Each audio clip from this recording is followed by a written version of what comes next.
여러분, 대통령의 위험한 도박, 이 어느 나라 이야기일까요?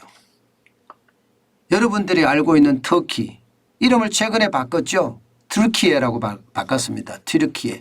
튀르키예의 이야기입니다. 그러면 위험한 도박이라는 게 뭐냐? 바로 이겁니다. 튀르키예는 중앙은행이 금리를 인하하고 있습니다. 여러분도 알다시피 전 세계는 지금 금리를 올리잖아요. 자국의 통화 가치를 올려서 외국인들이 빠져나가지 못하게 막고 있습니다. 그런데 튀르키예는 정반대예요. 또 마이너스 1%포인트를 내렸습니다. 진짜 1%포인트를 내렸어요. 그래서 지금은 14%의 기준금리가 12%까지 떨어진 겁니다. 이게 기본적으로 말입니다. 기본적으로 이 경제학의 기본이라고 이야기할 수 있거든요. 가격에 대한 결정 말입니다.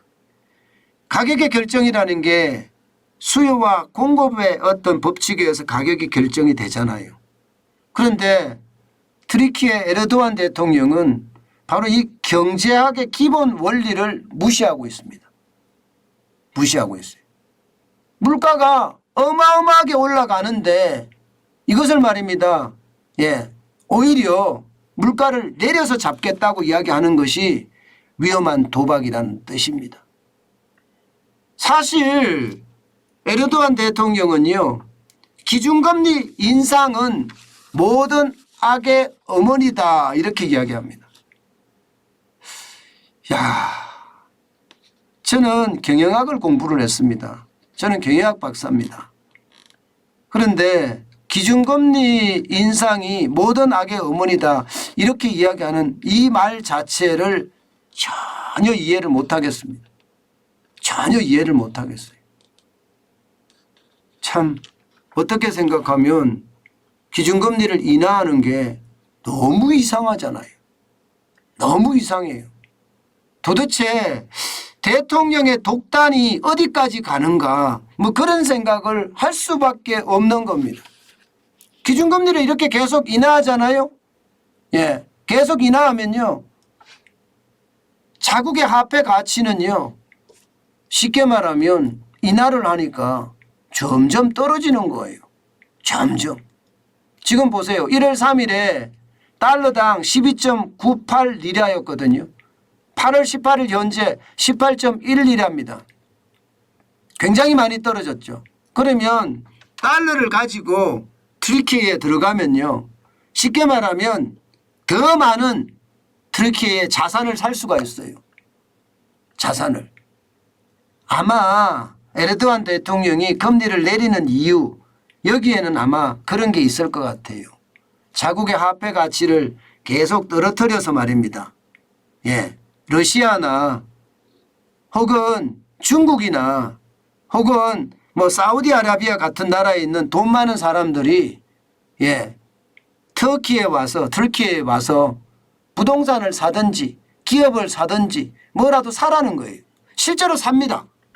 실제로 똑같은 달러 대비해서 들어가면 더 싸게 기업을 살 수도 있고요.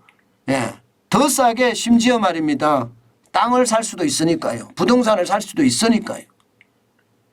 뭐 많은 사람들이 그렇게 이야기합니다. 지금 똑같은 달러를 들고 들어가서 튀르키예에서 물건을 사면 더 많이 산다 이렇게 이야기하면서 너도 나도 몰려가는 겁니다. 지금이 뭐 이스탄불이든 뭐 튀르키예의 어떤 주요 도시의 빌딩이든 사겠다 이런 얘기예요. 이러니까 어떻게 되겠습니까? 중앙은행의 달러가 좀 쌓이겠죠. 외환 보유고가 늘어납니다. 실제로도 늘어납니다. 러시아 사람들도 와서 튀르키예에서 땅을 사니까 말입니다. 지금 전 세계는 러시아하고 거래를 안 하지만 튀르키예는 하고 있거든요.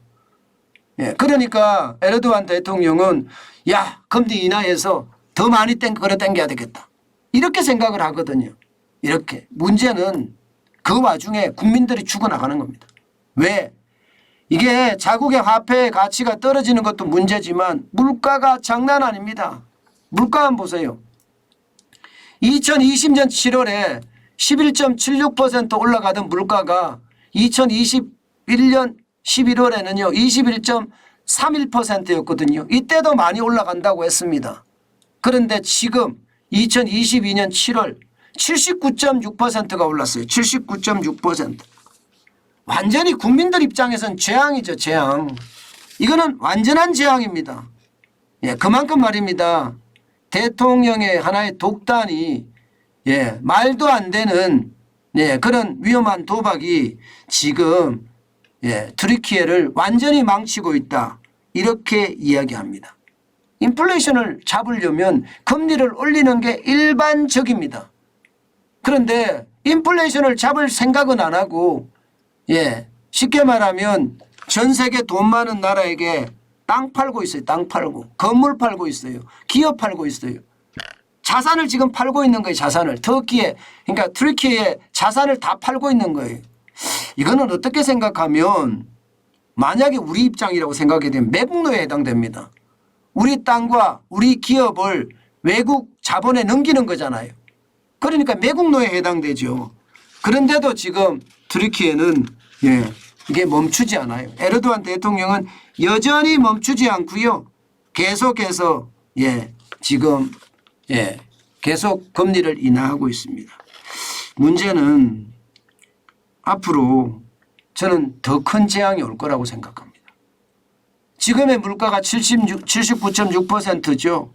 저는 이거보다가 더 심각한 재앙으로 갈 수 있다고 생각을 해요. 그렇게 되면 기준금리가 나중에 올려서 아무 소용이 없어집니다. 최소한 대한민국은 예, 참 이런 이야기 하기가 참 남의 나라 이야기이긴 한데 거북하긴 하지만요. 에르도안 대통령처럼 독단에 빠진 그런 대통령을 안 만나서 다행이다. 그런 생각은 좀 해보네요. 게다가 우리는 단임제로 정해져 있잖아요. 단임제로. 중임도 못합니다. 2번도 못해요. 1번밖에 못해요.